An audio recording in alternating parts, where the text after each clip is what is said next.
something some people ask me is, well, do we have a problem in Flag? When I brought the resolution forward on your behalf, on Flagstaff Liberty Alliance's behalf in front of council, I guess what's happened in certain places, and I don't think this is ever going to happen here, but you never know, but certain cities, certain areas around the country, they've actually made laws saying, like you said, you can't have a garden. And that's, it's a basic right. You should be able to grow your own food. You should be able to, and we talk about sustainability all the time in Flagstaff, and we come up with all these ideas about what's sustainable and how we can force people to do this or that or not do this. And so this was just a way to say, hey, we're not going to create laws that prohibit this. Is that basically it? That's basically it. One of the things we do is we look nationally at different things that are taking place in different cities, different states, and then we look at what's going on in Flagstaff and either try to preempt things that we would see as a negative or undo things. This is more of a preemptive. Flagstaff seems to doesn't have a problem with it now, but there are other places that have had problems. I mean, you can do a quick Google search, lady arrested or fined for a garden in the front yard, because of, stupid rules that are made by well-intentioned people. So, I mean, that's pretty much the whole idea, is that you can grow and make your own food, and, if you want to have neighbors come over and you're going to do a big barbecue and have a bunch of vegetables you made, you don't need a food inspector coming and throwing away all your garbage, which has happened in other places as well. The idea of having a garden in my front yard, one, I get rid of the erosion of just the dirt that's in my front yard with all the rains that we've had. I've got something actually there that I can eat and produce, and I don't have to mow it. That's another thing for me, is I don't like to run the mower every single weekend. And with all the rain that we've had, we've got huge, the grass just goes completely crazy with all this rain. I've got a neighbor down the street from me. He's got some corn in his front yard. He's got some squash in the front yard. I think it looks fantastic. It boggles my mind that a city somewhere would make a rule saying that you can't yarden, if I can use the term yarden, the yard garden.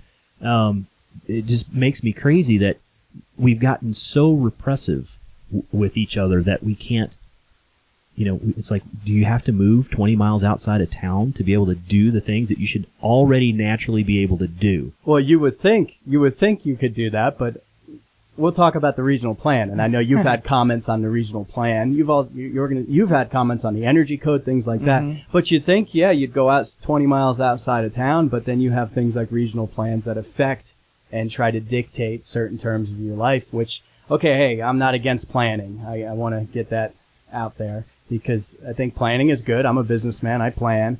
But it's when you become so overburdensome and you try to push your ideas and your ideology through planning, that's an issue. So what do you think? I mean, you've touched on the regional plan a little bit. Personally, you've looked at it. I mean, what are your thoughts on that?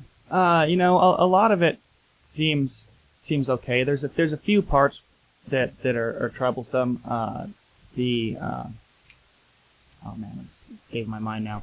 The aspect where, the yard maintenance or whatever. Oh, the property maintenance ordinance. Yeah, the property maintenance appendix. Which is only frustrating because we've gone to a number of the different meet and greets with the people and said, hey, we don't like that. And they say they're going to do something, so it's still in there. So I don't know if that's an oversight or... Yeah, if it's stuck in it. Because you don't want people telling you how tall your grass should be or your paint's peeling a little bit. I mean, this was a big thing about a year ago before I got in office, was property maintenance ordinance, which, okay, you're trying to address these few serious problem houses, these distressed, dilapidated, uninhabitable houses, but you create something that you have to have this enforcement wing going around saying, oh, you've got this, you've got nitpicking, you got a hole in your screen. And I guess it goes back to my thing I was saying, I'm in Mexico and I see there's not enough. It's just free for all for the most part. And then you come up back to the U.S. after a weekend down there, and you're like, oh my God, there's so much. Interesting thing about Mexico, though, I know in Rocky Point, I go there. It's a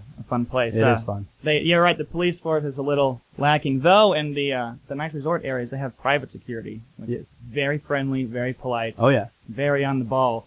So, I mean, the market does. The market does dictate, and there's folks out there like that say the market won't fix things and the market doesn't find solutions, but it often does. Not 100% of the time, but the market tends to solve problems over the long run. Travis, is there anything that you have seen so far in the regional plan that sets off a red flag sets off the fireworks in your mind that says, put on the brakes, folks. We're doing this exactly the opposite way of where we're trying to go as human beings? Possibly. I mean, whenever someone is making legislation and trying to pass rules, they're coming from a specific point, and that point usually is what right do you have to tell other people what to do and how far that goes. So I tend to be on one spectrum where I don't really like to tell people what to do. Mm-hmm. Preventing people from causing harm or damage is one thing, but people should be left to their own devices. So some people are a little more busybody, and they feel that they need to be a little more dictatorial in what people can and can't do. And I think that's the counter. I hear the arguments that, so you just say you should be able to pollute and do whatever you want. And no, that's not the case. When you do things that affect your neighbors, affect others in a negative way, that's when you're crossing the line. When you dump toxic waste and it's oozing through the water system and oozing out your property and damaging things. I mean, that's I think with your organization and when you're liberty-minded and you're more libertarian-minded, if I may, right? Mm-hmm. You get those things thrust at you. And it's a hard thing to battle because I don't think you want to pollute the earth. It's a really misunderstood aspect about the liberty argument for, especially pollution. You mentioned pollution. Mm-hmm. People say, well, if we have this law laissez-faire, people doing whatever they want, but if you understand property rights, you don't really have the right to pollute my air or my water, because I use that or it's owned by the public. And we've had a system since the Industrial Revolution where through government regulation, we've allowed the damage to public and private property through pollution.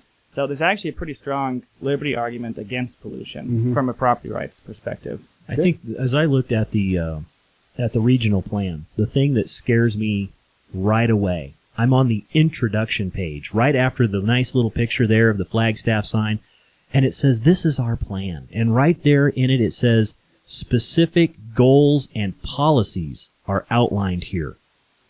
Yeah, and that's not a suggestion. No, it's not a suggestion. This is how many pages is this thing? It's like 4,052,000. I know. I mean, there's like the forest is crying for everybody that has to print this thing out. Please download it at flagstaffmatters.com and read this. Specific goals and policies. That part right there just scares me to death because this is a suggestion. No, this is not a suggestion. These are marching orders of this is how we want city to do things and the county to do things based on this plan. And I think this is the debate we're going to have as a council Wednesday. We have a policy retreat at the Aquaplex from 8 a.m. till 2. And I think from about noon to 2, we're going to be discussing this.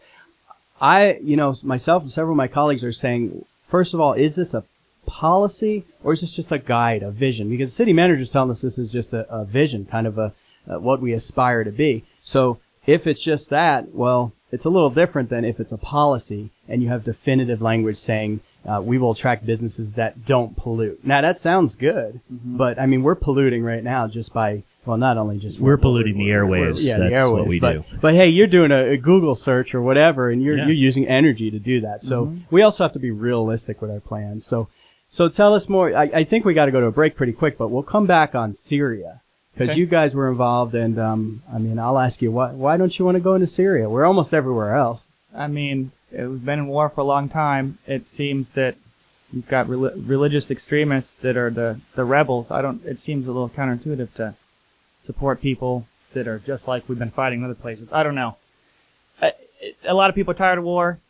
The whole situation's convoluted. It seems like a time to not jump into water. We don't even know the temperature.